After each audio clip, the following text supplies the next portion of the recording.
It'd be a great story, right? If we could meet someone and be together forever. Montserrat and I got set up on a blind date February 9th of 2018. A couple weeks out, she called and she said, I can't go out with you. I said, oh, okay. You're not coming to town? She lived in DC at the time and I'm here in Atlanta. She goes, no, I'm interested in this other woman.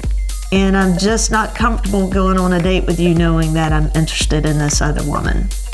And I was like, oh, well, I was so excited. I understand that's great. Thank you for telling me that and not going into this date thinking you're eligible and all that stuff. But I'm really sad. If you change your mind, let me know. If we can just go have dinner or whatever, I'd love to meet you. I love people. All my friends had been helping me. Oh, going on your date? Where are y'all gonna go? What are you gonna wear? So I had kind of this big groundswell of people excited about me going on this blind date. And I told them it was off. And they were like, oh, it's fine. You'll find somebody else. Don't worry about it. Thursday, before the Friday date, she texts and says, so things didn't work out and I'm free Friday if you still are.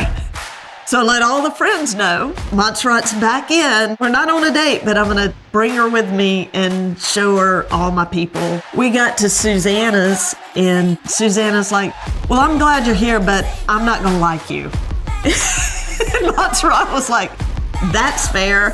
And so we're talking to people and another lady comes up and goes, well, how long have y'all been dating? I go, we're not dating. I don't even know her.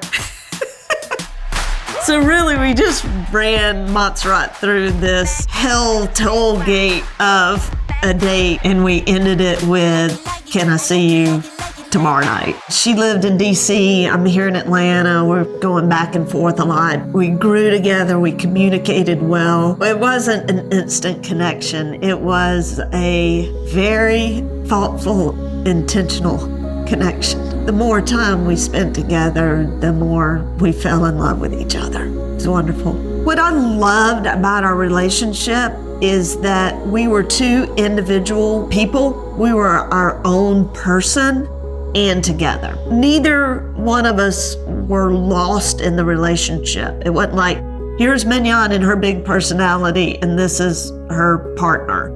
Or here's Montserrat and her big personality and here's her partner. It was more like, oh hell, well here comes those two again.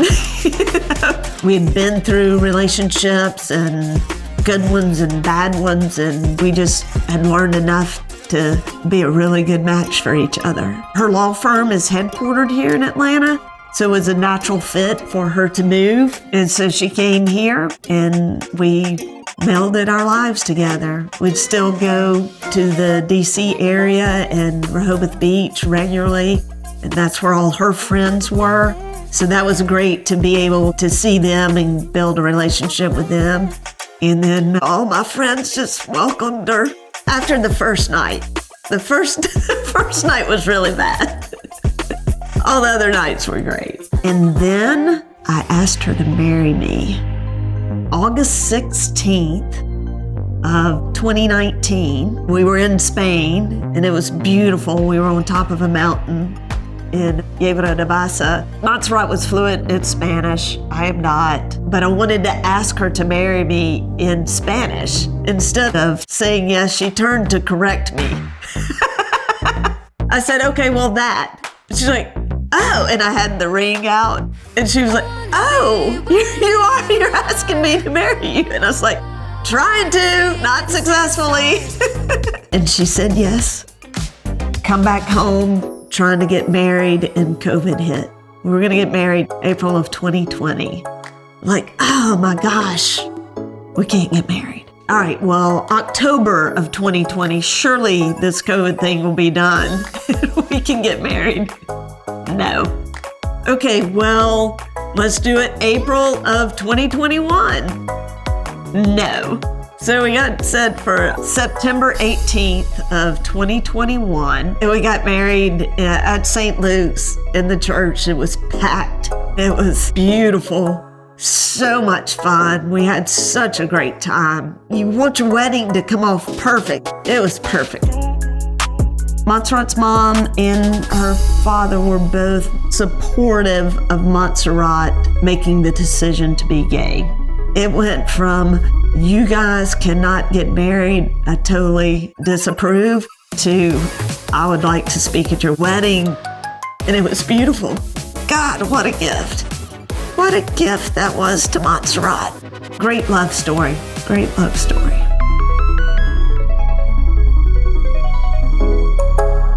Couple days after the wedding, she says, I feel a knot right here on my neck. What is that? I don't know. Let's call the doctor. And we got on a telemed visit. She's like, yeah, come in. Let's check that out. Since she had cancer in the past, they wanted to make sure. They did blood work, and the blood work came back just horrible. October 18th of 2021, 1 month after we got married, she was re-diagnosed, and it was the breast cancer, and it had come back. We were both really shocked and devastated about that, but we still were like, okay, well, let's fix it. Is it going to take chemo? Is it going to take radiation? What is it going to take? Went to Spain for Thanksgiving. Her mom was over there. We told her mom that the cancer was back, but that we were getting ready to do whatever it took. And in between October and coming back to the US, just in those months, the cancer had already started spreading through the lining of her lungs, and she couldn't breathe. It was just spreading so fast. The breast cancer came back in other parts of her body, not in her breasts. From that point forward, we just tried to stop the cancer. Just couldn't stop it. Her nickname is the Bull, because she's a little bit of a bull. We're like, oh man, the Bull, she's gonna fight this. She's got it. She's like, yes, I am the Bull, and I will beat this cancer. One of the great qualities about Montserrat is she could get so mad, and it would last at least 15 seconds.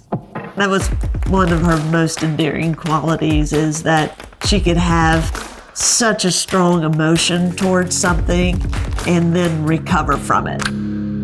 How are these two really strong personality people going to live and operate together? And I said, I would like a couples therapist now when things are great and there's not a hard time happening, because we will hit hard times. As Montserrat's illness progressed, we had challenges, and our therapist was very, very helpful in navigating all that. Thank God, because that's the last thing you want to do, is be in a fight with your wife who's dying. True love is a durable fire. Bull was so mad about the possibility of dying. We sat right here on this couch one time, and she said, oh, I'm just so mad. Our marriage is going great. Everything is just lined up. My relationship with my mom is just phenomenal. My career was going great. I can't lose this. I can't die. She just said, you gotta live life, because I might not be able to. And that's hard for me to hear. It's hard for her to say. Memorial Day weekend of 2022, she was out playing and winning competitive pickleball, sweating, having a great time. And 2 weeks later, she's back in the hospital. We got to make one more trip to Spain. She got to see all of her family. She came home and then spent the month of September in the hospital, and then in intensive care, and then in hospice. One of my closest friends had driven in from Charlotte, picked me up. We were having dinner. It was time to go back to the hospital, and the moon was hanging in the sky like a cradle. And I looked up and I was like, wow, Amanda, look at the moon. She's like, yeah, that's just so beautiful. And we got in our car and got about 100 yards, and the phone rang, and she had already passed away. I know when I looked up at that moon and saw it, I was just holding her. She died October 1st of 2022. No one fought harder. God, she wanted to live. She was so happy. We were happy. It was good.